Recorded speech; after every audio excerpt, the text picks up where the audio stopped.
শেখ হাসিনা এখনো বাংলাদেশের বৈধ প্রধানমন্ত্রী। হ্যাঁ, ঠিকই শুনেছেন, শেখ হাসিনা এখনো বাংলাদেশের বৈধ প্রধানমন্ত্রী। এমনটাই কিন্তু রাশিয়া থেকে সরাসরি ঘোষণা দিয়েছেন পুতিন। এদিকে চীন ও আমেরিকাও সম্মতি জানিয়েছেন। তাহলে কি আবারও দেশের প্রধানমন্ত্রী হতে যাচ্ছে শেখ হাসিনা? কি বলছে গণমাধ্যম? বিস্তারিত আপনাদেরকে প্রমাণ সহকারে এই ভিডিওর মাধ্যমে দেখিয়ে দেবো। না টেনে ভিডিওটি শেষ পর্যন্ত দেখতে থাকুন। বাংলাদেশে আওয়ামী লীগই থাকবে, ভারতের দাবি মেনে নিল চীন এবং রাশিয়া। ভারত কোথা থেকে কি কলকাঠি নাড়লো যে যারা 5 বছর ক্ষমতায় থাকার কথা ভাবছিল তারা এখন হঠাৎ করে ভোট করাতে মরিয়া? এবং ইউনূস সাহেব তার প্রিয় ছাত্র দল বা নেতার হুমকিকে পরোয়া না করেই ফেব্রুয়ারিতেই ভোট করাতে বদ্ধপরিকর। তার উপদেষ্টারা তাই কঠোর ভাষায় এনসিপি এবং জামাকে জানিয়ে দিয়েছে যে তারা কারো কথা শুনবে না। কে কি বললো তাতে তাদের কিছু যায় আসে না, প্রধান উপদেষ্টার কথা মতো ভোট হবে। আমরা সরকারের পক্ষ থেকে ফেব্রুয়ারিতে নির্বাচন করার ব্যাপারে দৃঢ় প্রতিজ্ঞ। এটা আমাদের প্রধান উপদেষ্টা বারবার বলেছেন, নির্বাচন কমিশনকেও সেরকম ইনস্ট্রাকশন দেওয়া হয়েছে, ওনারা সকল পদক্ষেপ গ্রহণ করছেন। এবার ডক্টর মোহাম্মদ ইউনূসকে গ্রেপ্তারের নির্দেশ দিলেন পুতিন। পুতিন জানিয়েছেন শেখ হাসিনা এখনো বাংলাদেশের বৈধ প্রধানমন্ত্রী। দর্শক, চলুন দেখে আসি বিস্তারিত। আসন্ন জাতীয় সংসদ নির্বাচনে ক্ষমতাসীন আওয়ামী লীগের অংশগ্রহণ অনেকটাই শীত হয়ে পড়েছে। তবে সরকারের পক্ষ থেকে বলা হয়েছে যারা আওয়ামী লীগের নেতাকর্মীদের মধ্যে সুপরিচিত বা স্বচ্ছ ইমেজ রয়েছে তারা স্বতন্ত্র প্রার্থী হিসেবে নির্বাচনে অংশ নিতে পারবেন। সরকারের পক্ষ থেকে এ বিষয়ে আপত্তি নেই। এই পরিস্থিতিতে আওয়ামী লীগের নেতাকর্মীদের স্বতন্ত্র প্রার্থী হয়ে নির্বাচনে অংশ নেওয়ার পথ খুলে যাওয়ায় দলের ভবিষ্যৎ ও নির্বাচনের চিত্র নতুন মাত্রা পেয়েছে। আমি নেপালে আছি, না ইন্ডিয়া আছি, না দুবাই আছি, এত কিছু খোঁজ নেওয়ার কোনো দরকার নেই। আমি যেখানে থাকি ভালো আছি। কারণ আমার কথা কিছু চাইছ না, মানে ফলো করিস না, ফলো করে সমস্যা সমস্যা দেবে। হ্যাঁ, মানে শিক্ষা নেই তো 14 পুরুষ আমার নাম মনে রাখবো। 14 পুরুষ আমার বলবো না। খেলা জমে উঠছে, বুঝছেন? খেলা জমে উঠছে। ভারতের হাই কমিশন তো হাসনাত আব্দুল্লাহর মতো ছেলেরা, মাহফুজ আলমের মতো ছেলেরা যখন এই কথা বলে, এখন যে ভারত যদি এখন একের পর এক বাম্বু দেওয়া শুরু করে, যে মুহূর্তে আপনারা গিয়ে ভারত হাই কমিশন দখল করতেছেন, বুঝছেন? ওই কোনো ধরনের সংবাদ মাধ্যমে ঘোষণা দেওয়া ছাড়া, এই সরকার কোনোভাবে ঘোষণা দেওয়া ছাড়া সেনাবাহিনীর সদস্যকে সেনাবাহিনী প্রথম জমা আস্তে আস্তে ব্যারাকে ফিরিয়ে নিয়ে যাচ্ছে, নাকি সকলকে একেবারে ব্যারাকে ফিরিয়ে নিয়ে গিয়েছে। আমরা কিন্তু এখন মাঠের মধ্যে সেনাবাহিনীকে আগের মতো অ্যাক্টিভলি দেখতে পাচ্ছি না, কোনো ধরনের তৎপরতা। আওয়ামী লীগের ভয়ে জামাত ইসলামী, বিএনপি এই রক্তদম ততস্থ হয়ে আছে। কেউ কেউ ইউনূস সরকারকে স্বৈরাচারী সরকার হিসেবে উল্লেখ করছেন। আন্তর্জাতিকভাবে ডক্টর ইউনূস আর এই স্বৈরাচারী সরকারকে টিকিয়ে রাখতে সাংবাদিকদেরকে, গণমাধ্যমকে লক্ষ্যবস্তুতে পরিণত করেছে এমন মন্তব্য করা হচ্ছে। নোবেল বিজয়ী অধ্যাপক তিনি নিজেও কোনো বিপদে পড়তে যাচ্ছেন কিনা। 15 তারিখে হাসনাত আব্দুল্লাহর শহীদ মিনারে দেয়া ওই বক্তব্যটাই ভারত সিরিয়াসলি নিয়েছে এবং ভারত এটাকে ভালোভাবে নেয়নি। ভারত সেই ব্যাপারটাকেই বাংলাদেশকে স্পষ্টভাবে জানিয়ে দিয়েছে। পররাষ্ট্র উপদেষ্টার ল্যাঙ্গুয়েজেই বোঝা যাচ্ছে যে ভারত বাংলাদেশের হাই কমিশনারকে ডেকে খুব একটা ভালো কথা বলেন। জানিয়ে দেবো এইমাত্র পাওয়া হাতে থাকা সর্বশেষ আপডেট সংবাদ। এতক্ষণ শুনছিলেন সংবাদ শিরোনাম, এবার থাকছে বিস্তারিত। প্রিয় দর্শক, ইতিপূর্বে যে ভিডিওর স্ক্রিপ্টগুলো আপনারা দেখে ফেলেছেন, ইতিমধ্যে কিন্তু বুঝে গেছেন যে আজকের এই ভিডিওটা কি সম্পর্কে হতে চলেছে। তাই আমি আর কথা বাড়াবো না, আপনাদেরকে কিন্তু সেই কাঙ্ক্ষিত ভিডিওটার দিকে নিয়ে যাব। তার আগে একটা ছোট্ট রিকোয়েস্ট করে থাকবো, আপনি যদি এই চ্যানেলে এখনো নতুন হয়ে থাকেন তাহলে অবশ্যই চ্যানেলটাকে সাবস্ক্রাইব করে আমাদের সাথে থাকবেন, যাতে করে এমন নতুন নতুন আপডেট নিউজ সবার আগে আপনাদের হাতে তুলে দিতে পারি। তাহলে চলুন এই বিষয় নিয়ে রাজনৈতিক বিশ্লেষকরা কি বলেছে আগে সেই ভিডিওটা দেখে নেব, তারপরেই কিন্তু মূল ভিডিওটা আপনাদেরকে একের পর এক দেখিয়ে দেবো। চলুন কথা না বাড়ি একের পর এক ভিডিওগুলি দেখতে থাকে। টিকিট কौन सा টিকিট? মানে তুমি জানো আমি কে? আমি ভাও, জুলাই ভাও, মানে জুলাই যোদ্ধা। ভাও মানে হিন্দি ভাষায় ভাও বলে আর কি। আমি জুলাই যোদ্ধা। আমি ট্রেনে চড়তে গেলে আবার টিকিট একদম মানে এই টাইপের ঘটনা কি চলবে কিনা আসিফ নজরুল স্যারের কাছে একটু জানতে চাই, যেহেতু নতুন একটা আইন হচ্ছে আর সেই আইনে জুলাই যোদ্ধাদের দায় মুক্তি দেওয়া হচ্ছে। দেখেন, বাংলাদেশে এমন অনেক মুক্তিযোদ্ধা আছে 1971 সালে মুক্তিযুদ্ধ করে দেশ স্বাধীন করছে, এজ এ মুক্তিযোদ্ধা হিসেবে ভাতা পাচ্ছে, সুবিধা পাচ্ছে, কিন্তু স্বাধীনতা পরবর্তী দেশে কোনো অপরাধ করলে সেটারও কিন্তু বিচার হয়। এখন প্রশ্ন হচ্ছে, হঠাৎ করে কেন জুলাই যোদ্ধাদের দায় মুক্তি নিয়ে সরকার নড়ে বসেছে? আমি প্রথমে যে অংশটা দেখিয়েছি সেটা হচ্ছে গেল পরশুদিন এক জুলাই যোদ্ধার কাছে ট্রেনের টিকিট চাওয়ায় টিটিকে ধরে মাইথর করছে। তো এটাও কি দায় মুক্তির মধ্যে পড়বে? নিশ্চয়ই না। আর এই ধরনের দায় মুক্তি দিলে বুঝতে হবে যে এই সরকার কোনো কিছুর উপর এরকম লটকায় আছে, যার কারণে তারা সব পদক্ষেপ নিতে পারতেছে না, এটার সুযোগ নেই। তবে হ্যাঁ, সরকার যে জায়গাতে ফোকাস করেছে যে 5ই আগস্টের এই সরকারের প্রেক্ষাপট পরিবর্তনের জন্য ওই মুহূর্তে বা ওই সময়কালে জুলাই থেকে আগস্ট এই দেশে যা যা হয়েছে, ধরেন রাষ্ট্রীয় সম্পত্তি ভাঙচুর হয়েছে, আগুন দেওয়া হয়েছে, পুলিশ হত্যা হয়েছে, থানা জ্বালাও পোড়াও ভাঙচুর করা হয়েছে, এই যে কর্মকাণ্ডগুলো, এগুলার কারণেই শেখ হাসিনার পতন হয়েছে। সো ওই সংগ্রাম বা ওই আন্দোলন বা ওই অভ্যুত্থানে লাইক মাহাদির মতন বানিয়াচং চারা জ্বালাই দিছি, সন্তোষকে পোড়াই দিছি, স্লিপ অফ টাং যেটা বলছে, তো কেউ না কেউ তো করছে। মাহাদি করে নাই শাহাদি করছে, শাহাদি না করলে রাহাদি করছে। এই মাহাদি শাহাদি রাহাদি যেই হোক, তাকে আর ওই পুরনো বিষয়গুলো নিয়ে ধরা যাবে না। কারণ এই যে ডক্টর আসিফ নজরুল তিনি যে কথা বলতেছেন, ডক্টর ইউনূস জেলখানায় থাকার কথা ছিল, তিনি যে রাষ্ট্রের প্রধান হলেন, এই ছেলেগুলার এইরকম ভূমিকার কারণেই সরকার পরিবর্তন হয়েছে। আর এই যে আসিফ, মাহমুদ, তারপর হচ্ছে নাহিদরা, তারা বা ডক্টর ইউনূস নিজেও অনেকগুলা লাইসেন্স নিয়েছেন, অনেক সুযোগ সুবিধা ভোগ করছেন। সেগুলো কেন হয়েছে? ছাত্রদের জায়গাতে প্রশ্ন। আপনি যেখানে বসে আসছেন আইন দেখান আমারে, আর আপনি তো আইনের বাহিরে আপনি সরকার তৈরি করছেন, এই জায়গাটাই হচ্ছে ফ্যাক্ট। তো যখন ছোট মুখে পোলাপাইন বড় বড় কথা বলা শুরু করছে, সরকারের মধ্যে টেনশন তৈরি হয়েছে, ঘটনা তো সঠিক। তো সেই জায়গা থেকে 8ই জানুয়ারি আমাদের আইন উপদেষ্টা বা আইন মন্ত্রী জুলাই যোদ্ধাদের দায় মুক্তি অধ্যাদেশের একটা খসড়া তৈরি করেছে আইন মন্ত্রণালয়। শীঘ্রই এটি অনুমোদনের জন্য ডক্টর ইউনূসের যে উপদেষ্টা পরিষদের বৈঠক সেখানে এটা তোলা হবে। আর আসিফ নজরুল বলছেন যে জুলাই যোদ্ধাদের দায় মুক্তি শীর্ষক ওই পোস্ট ওনার বক্তব্য, জুলাই যোদ্ধারা জীবন বাজি রেখে ফ্যাসিস্ট শাসন থেকে দেশকে মুক্ত করেছিল, অবশ্যই তাদের দায়মুক্তির অধিকার রয়েছে। জুলাই গণঅভ্যুত্থান কালে ফ্যাসিস্ট শেখ হাসিনার খুনিদের বিরুদ্ধে, এখন এই খুনি কারা সেখানে পুলিশও আছে, বিভিন্ন জায়গায় যেখানে যাদেরকে মারা হয়েছে তাদের বিরুদ্ধে যে প্রতিরোধমূলক কার্যক্রম করেছিল সেজন্য তাদের দায়মুক্তি দিয়ে আইন প্রণয়নের প্রয়োজন আছে। অর্থাৎ এখন চাইলেই আর তাদেরকে গ্রেপ্তার করা যাবে না। আবার এমন আলোচনা শুনছি জুলাই যোদ্ধাদের গ্রেপ্তার করতে হলে হাইকোর্টের অনুমতি লাগবে। তবে এই 5 আগস্ট পরবর্তী সময় অনেক জুলাই যোদ্ধা চাঁদাবাজে পরিণত হয়েছে, বাটপারে পরিণত হয়েছে, লুটেরায় পরিণত হয়েছে।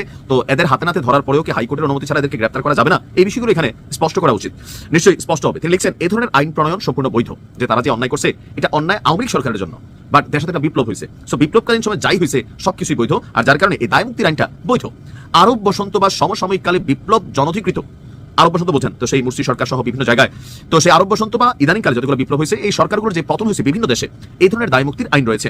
বাংলাদেশ সংবিধানের 46 অনুচ্ছেদে দায়মুক্তির আইনের বৈধতা রয়েছে এবং 1973 সালে মহান মুক্তিযুদ্ধের পর মুক্তিযোদ্ধাদের জন্য দায়মুক্তি আইন হয়েছিল। তিনি লিখছেন এসব নজির ও আইনের আলোকে আইন মন্ত্রণালয় দায়মুক্তি অধ্যাদেশের একটি খসড়া তৈরি করেছে। ইনশাআল্লাহ আগামী উপদেষ্টা মণ্ডলীর বৈঠকে তা অনুমোদনের জন্য উপস্থাপন করা হবে। জুলাইকে নিরাপদ রাখা আমাদের পবিত্র দায়িত্ব, কারণ তিনিও জুলাইয়ের কারণেই আইনমন্ত্রী হওয়ার, আল্লাহ আল্লাহ আমি যদি আল্লাহ ডাক শুনছে, জুলাই অভ্যুত্থান হয়েছে, আসিফ নজরুল স্যার আইনমন্ত্রী হয়ে গেছেন। তো সেই জায়গা থেকে তিনি জুলাই যোদ্ধাদের প্রতি কৃতজ্ঞতা আদায় করছেন। এখন বাংলাদেশে হয় কি, যেমন ধরেন 1971 সালে যারা রাজাকার ছিল, পরবর্তী সময় পুরো দেশ তাদের সাথে মিশছে। 71 সালে যারা ছিল, এখনকার প্রজন্মে যারা ইসলামী ছাত্র শিবির জামাত আছে, তারা কিন্তু 71 অনেকের জন্ম হয় নাই, বা ওই সময় ওই রকম ভূমিকা অনেকে ছিলেনই না। যারা ছিল অনেকে শাস্তি হয়েছে, অনেকে এমনি মরে গেছে। বাট রাইট নাও ওই যে দলটার নামটার কারণে তাদেরকে এই দায়বদ্ধতার অনেক কিছু হয়তো পোহাতে হচ্ছে। তো এখন জুলাই যোদ্ধাদের সকল কিছুকে আসলে পজিটিভ না, পজিটিভ নেগেটিভ দুইটা আছে। অনেকে আছে যে জুলাইটাকে হোল্ড করতে চায়, আবার অনেকে আছে এটাকে ধারণ করতে চায়, নতুন বাংলাদেশের বন্দোবস্ত চায়, মানুষকে বাংলাদেশকে পরিবর্তন করতে চায়, লুটপাট দুর্নীতি এগুলো থেকে বের হয়ে একটা নতুন বাংলাদেশ, নিরাপদ বাংলাদেশ যেখানে প্রত্যেকের সকল কিছুর অধিকার থাকবে, এটা চায়। আবার অনেকে আছে যে ওই সময় করছি এখন আমি ফয়দাটা নিব না কেন। ওই সময় অনেকের বাড়িতে টিনের ভাঙা একটা বেড়া ছিল, মাটির নিচে অর্ধেক, আজকে তার 5 তালা দালান, নির্বাচনী হলফনামায় তার কোটি কোটি টাকা, তার শরীরেও মাংস হয়েছে, চেহারা উজ্জ্বল হয়েছে, ব্র্যান্ডেড জামা কাপড় তৈরি হয়েছে। সো এগুলোর পেছনে আসলে কি বৈধ হয় নাকি এই রাষ্ট্রে অনেক কিছু চলছে তলে তলে। তবে যাই হোক, এই বিষয়টাকে কে কিভাবে দেখছেন, যেহেতু জুলাই একটা আন্দোলন ছিল, তো সেই আন্দোলনকে সরকার মনে করছে, বিশেষ করে মাহাদির ঘটনায়, সুরবীর ঘটনায় তাদেরকে স্পেশালি জামিন দেওয়া হয়েছে। আর এরপরে জুলাই যোদ্ধা যারা আছেন, কারণ দেশে তো ঘটনা হয়েছে আর এই দেশের মানুষই করছে।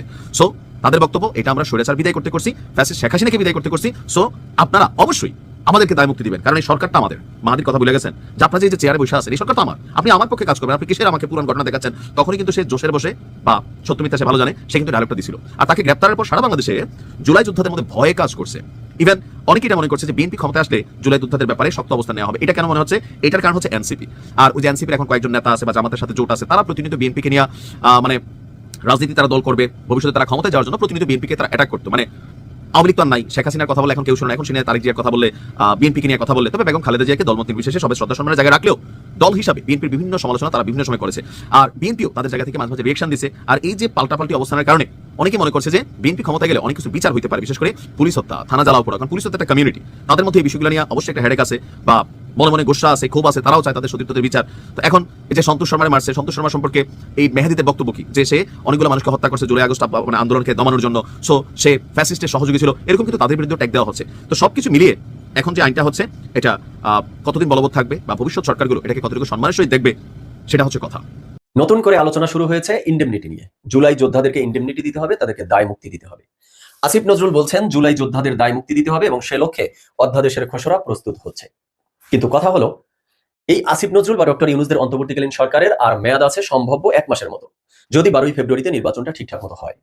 তো এই সময়ে এসে তো এই সরকারের মূল ফোকাসে থাকা উচিত ছিল নির্বাচন, সুষ্ঠুভাবে যাতে নির্বাচনটা সম্পন্ন করা সম্ভব হয়। কিন্তু এই মোমেন্টে এসে হঠাৎ করে এই সরকার জুলাই যোদ্ধাদের এই দায় মুক্তি দেওয়ার জন্য, ইন্ডেমনিটি দেওয়ার জন্য উঠে পড়ে লাগলো কেন?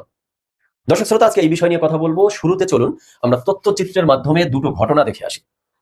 কয়েকদিন আগে দেখেছিলাম হবিগঞ্জের বৈষম্য বিরোধী ছাত্র আন্দোলনের সেই নেতা মাহাদি হাসান, যিনি থানায় গিয়ে থানার দায়িত্বপ্রাপ্ত ঊর্ধ্বতন পুলিশ কর্মকর্তাদেরকে বিভিন্নভাবে হুমকি ধামকি থ্রেট দিচ্ছিল এবং 24-এর আন্দোলনের সময় তারা থানা পুড়িয়ে দিয়েছিল, থানার এসআই কে আগুনে পুড়িয়ে মেরেছিল।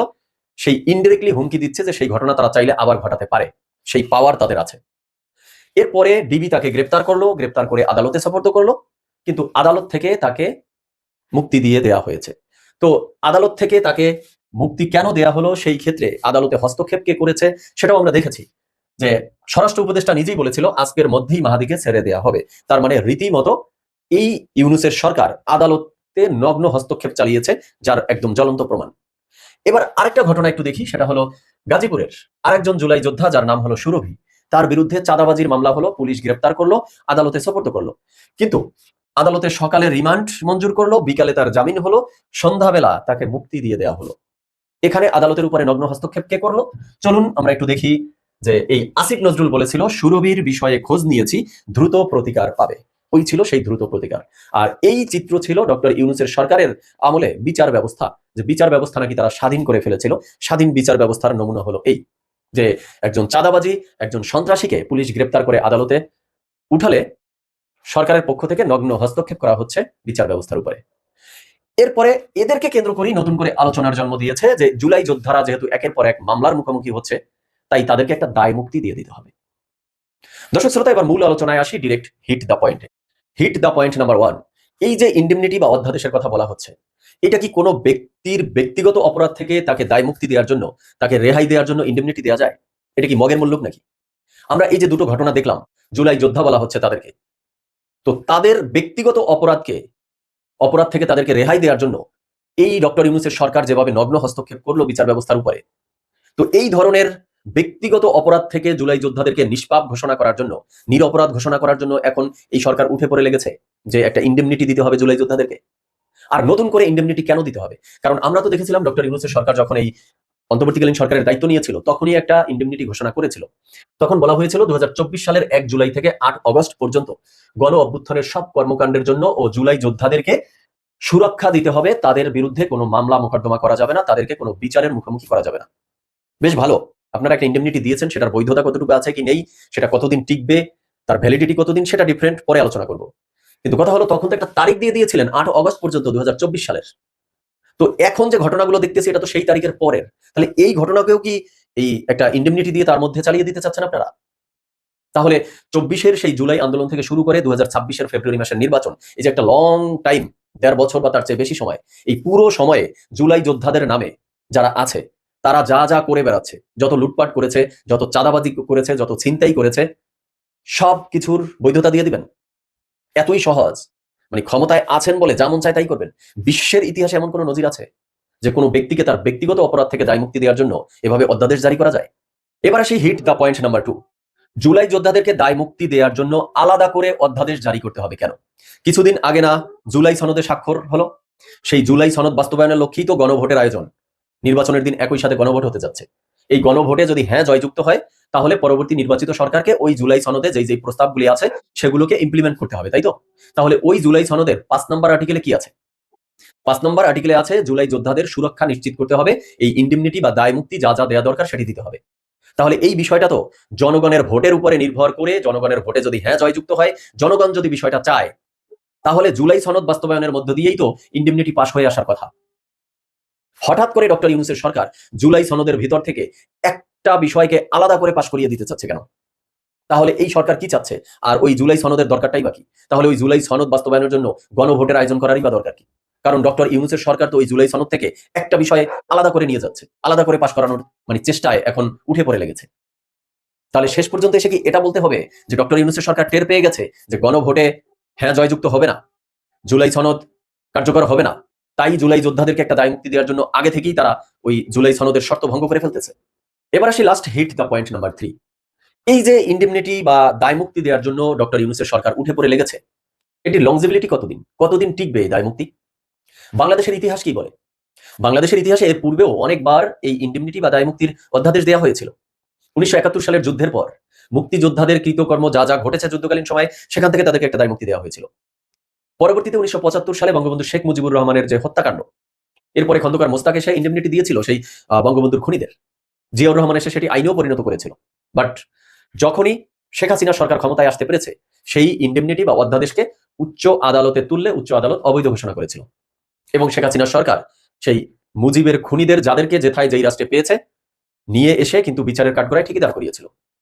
এরপরে 2002-3 সালের দিকে বিএনপির সরকার যে অপারেশন ক্লিন হার্ট চালিয়েছিল, সেই সময়েও একটা দায় মুক্তি বা এই ইন্ডেমনিটি দেওয়া হয়েছিল। বাট 2015 সালের দিকে শেখ হাসিনার সরকার সেই অধ্যাদেশ উচ্চ আদালতে তুললে উচ্চ আদালত অবৈধ ঘোষণা করেছিল। বা এই গত শেখ হাসিনা সরকারের আমলেও শেখ হাসিনা সরকার একটা ইন্ডেমনিটি দিয়েছিল, এই যে বিদ্যুৎ গ্যাস খাতে কি যেন একটা অনিয়ম হয়েছিল বা কি যেন প্রবলেম হয়েছিল সেই বিষয় নিয়ে, বাট সেটা কিন্তু ডক্টর ইউনূসের সরকার এসে অবৈধ করে দিয়েছে। তাহলে ইতিহাস বলতেছে যে এই ইন্ডেমনিটি আইনের দ্বারা, এই ইন্ডেমনিটি দিয়ে কোনো একটা গোষ্ঠীকে মানে যে নিরপরাধ করে দেওয়ার প্রবণতা, এটা আসলে বেশি দিন টিকে না। অর্থাৎ সরকার চেঞ্জ হলে বা যেই সরকারের ভয়ে যেই রাজনৈতিক দল ক্ষমতায় আসলে এদের বিচারের মুখোমুখি হতে হবে এই ভয়ে ওই ইন্ডেমনিটিটা দেয়া হয়, সেই দল যদি কোনো সময় ক্ষমতায় চলে আসে তাহলে এই ইন্ডেমনিটির আর ভ্যালিডিটি থাকে না, দেশের ইতিহাসে তাই বলে। তাহলে শেষ পর্যন্ত এসে যেটা বলবো সেটা হলো এই জুলাই যোদ্ধাদের ইন্ডেমনিটি দেওয়ার জন্য ডক্টর ইউনূসের সরকার যে উঠে পড়ে লেগেছে এবং জুলাই সনদ বাস্তবায়নের লক্ষ্যে গণভোট হতে যাচ্ছে, সেই শর্ত ভঙ্গ করে আলাদা করে সেখান থেকে একটা টপিক বের করে এনে আলাদা করে পাশ করাতে চাচ্ছে, এই প্রসেসটাও কি বৈধ? ডক্টর ইউনূসের সরকার এখন যা করছে তা তো মনে হচ্ছে রীতিমতো অবৈধ কাজ করে বেড়াচ্ছে, ক্ষমতা হাতে পেয়ে ক্ষমতার অপব্যবহার করছে। এই সরকার আদালতের উপরে নগ্ন হস্তক্ষেপ চালাচ্ছে। তো এখন তো মনে হচ্ছে সর্বক্ষেত্রেই তারা এই অবৈধ ক্ষমতা বা তাদের এই যে হস্তক্ষেপ একের পর এক চালিয়েই যাচ্ছে। তাহলে এর ভবিষ্যৎ কি, বা এই ইন্ডেমনিটি আসলে কতদিন টিকবে? দর্শক শ্রোতা, এই মতামত আপনারা জানাবেন। আজ এ পর্যন্ত। কুমিল্লার মুরাদনগরের সাবেক উপদেষ্টা আসিফ মাহমুদ সজীব ভূঁইয়ার বিরুদ্ধে ঝাড়ু মিছিল অনুষ্ঠিত হয়েছে। আসিফ মাহমুদ, তোর বাবা একটা দুর্নীতিবাজ, স্কুলকে ধ্বংস করে দিয়েছে।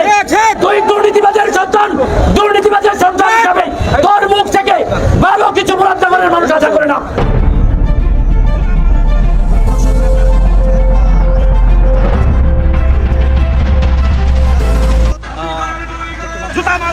মুরাদনগর সদরে আপনারা দেখতে পাচ্ছেন আসিফের বিরুদ্ধে ঝাড়ু মিছিল বের হয়েছে। মুরাদনগর আমজনতা সবাই, সাধারণ নাগরিকরা ঝাড়ু মিছিল নিয়ে বের হয়েছে আসিফ মাহমুদের বিরুদ্ধে।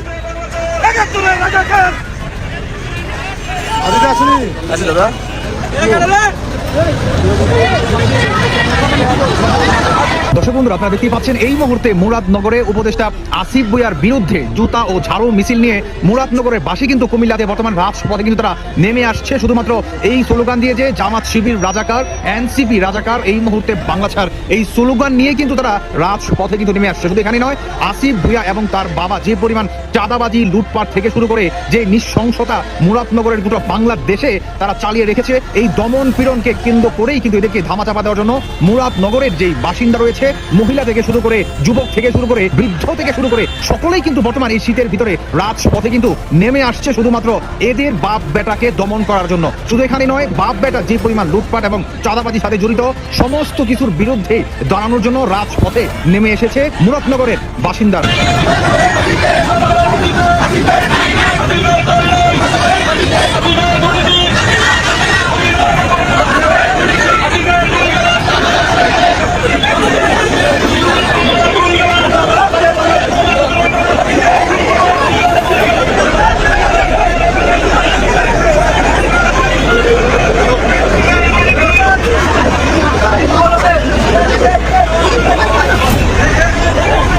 প্রিয় দর্শক, আপনারা দেখতে পাচ্ছেন উপদেষ্টা সাবেক উপদেষ্টা আসিফ মাহমুদের দুর্নীতির বিরুদ্ধে মুরাদনগরের আমজনতা, সাধারণ জনগণ ঝাড়ু মিছিলে বের হয়েছে।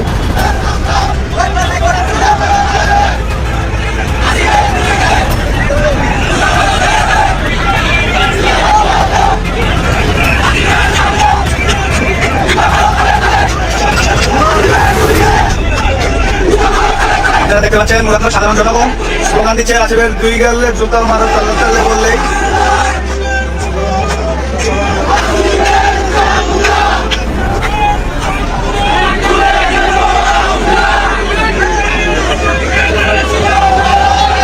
মুরাদনগরের জনগণ আসিফের দুর্নীতি দেখতে দেখতে অতিষ্ঠ হয়ে খুব থেকে এই সম্মেলন বিক্ষোভ তৈরি হয়।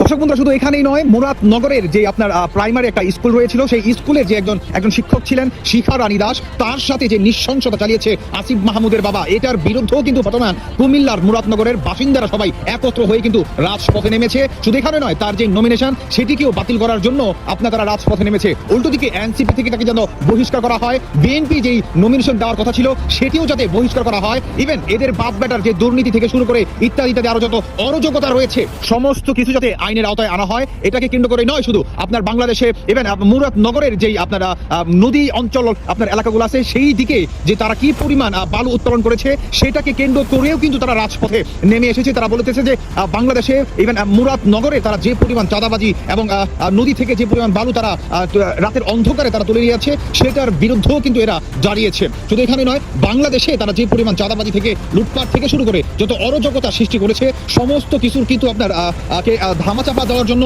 এই বাপ বেটারা কিন্তু আপনারা প্রতিনিয়ত তাদের এগেনস্টে কিন্তু লড়ে যাচ্ছিল। আর এটাকে কেন্দ্র করেই মুরাদনগরের যে সাধারণ আপনার জনগণ রয়েছে তারা ঝাড়ু, লাঠি সুটা নিয়ে এবং জুতা মিছিল পর্যন্ত কিন্তু করে যাচ্ছে। শুধু এখানে নয়, তারা বলার চেষ্টা করতেছে যে আসিফ ভুঁইয়া এবং তার বাবাকে আমরা যেখানেই পাবো সেখানেই ঝাড়ু থেকে শুরু করে জুতা পেটা করে আমাদের এই মুরাদনগর থেকে তাদেরকে বিতাড়িত করবো। আপনারা যারা ভিডিওটা দেখতেছেন অবশ্যই ভিডিওটা বেশি বেশি শেয়ার করে দিবেন। আসিফ একজন স্বৈরাচার। দর্শক, এই ভিডিওটা আপনাদের কাছে কেমন লাগলো? যদি বিন্দু পরিমাণ ভালো লেগে থাকে তাহলে অবশ্যই চ্যানেলটাকে সাবস্ক্রাইব করে আমাদের সাথে থাকবেন, যাতে করে এমন নতুন নতুন আপডেট নিউজ সবার আগে আপনাদের হাতে পৌঁছে দিতে পারি। তাহলে সবাই ভালো থাকবেন, সুস্থ থাকবেন। দেখা হচ্ছে পরবর্তী কোনো আপডেট নিউজ নিয়ে।